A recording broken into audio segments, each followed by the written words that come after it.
So with that, I will go to some of the principles of Islam, and that's where you will see that there are a lot of similarities between at least these three religions, Islam, Christianity, and Judaism. And it's not just circumstantial, because Islam claims that all those religions are sent from same God. So the basic principle, the main important issue in Islam is the concept of oneness of God. And that's where really a lot of difference comes in with probably other religions.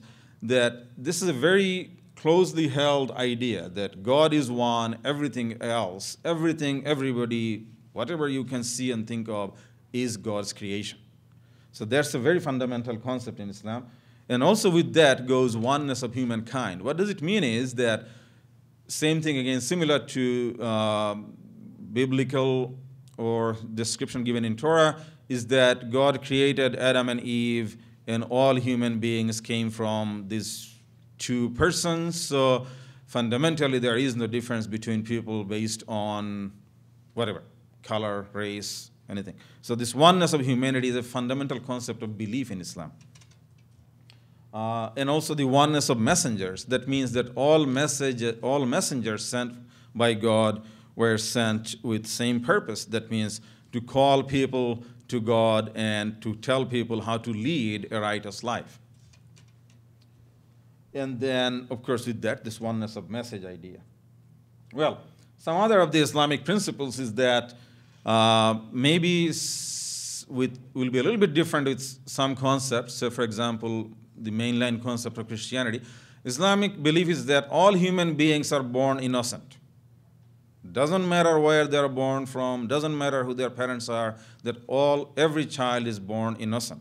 And that probably goes a little bit different from the concept of original sin. So this story is in Islam there that Adam and Eve, not just Eve, Adam and Eve both did a wrong thing when they did not obey God's order. But then when God asked them, why did you go to that tree that even though I did not tell you? And I hope you are all understanding the story that I'm telling, right? Okay, so it's that story of Adam and Eve in the heaven, in the paradise, when they were created and God told them not to do something, and they did that. And so that story goes up to that in both in Bible and Islamic narration, same. But then the story differs a little bit. That God asked them, Adam and Eve, why did you do that? And they understood their mistake, and they said, we did a mistake and forgive us. And God forgave them, and their story was closed. So that nobody carries their parents' sin. And there's also a fundamental concept in Islam. It's a belief in Islam that all children are born sinless. Sin is only something, according to Islam, that people do when they are willingly and understandingly do something wrong against God's order. So everyone is responsible for their own deeds. They're not responsible for Adam and Eve or even for their parents' deeds. And then because they're responsible, so there will be a day of judgment where they will be judged. And as you will see, these are also very similar between the two other Abrahamic faiths that I talked about. And then, of course, if we have to be judged, then there has to be a judge who has to be really most just, who did all the judgment based on all the small things that we have done, good and bad. And that's what the Islamic concept about God is. There is a verse in Quran that says, if somebody does an atom weight of good things, they will find it in the hereafter. If somebody does an atom weight of bad things, they will find it in the hereafter. That God doesn't forget anything. He can forgive, but he doesn't forget. Okay, then that brings me to some of the concepts about the pillars of Islam. So how does somebody become a Muslim? Becoming a Muslim is that proclaiming, believing in this oneness of God, oneness of the messages and so forth, and then proclaiming that in front of others so that others know that this person believes in those sets of rules. So this is the first pillar of Islam.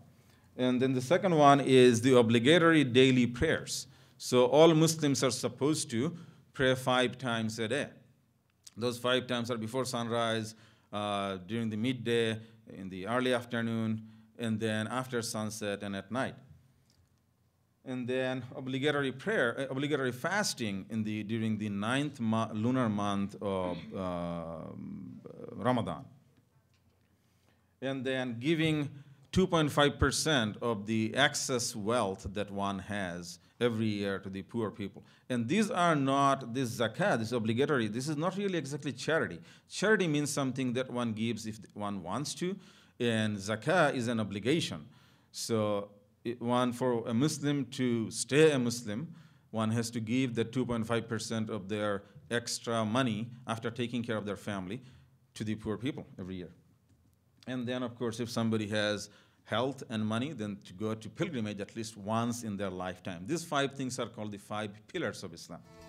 Support for Voices and Visions comes from the Social Science Research Council, the SSRC, leading innovation in the social sciences and educating the next generation of social science researchers.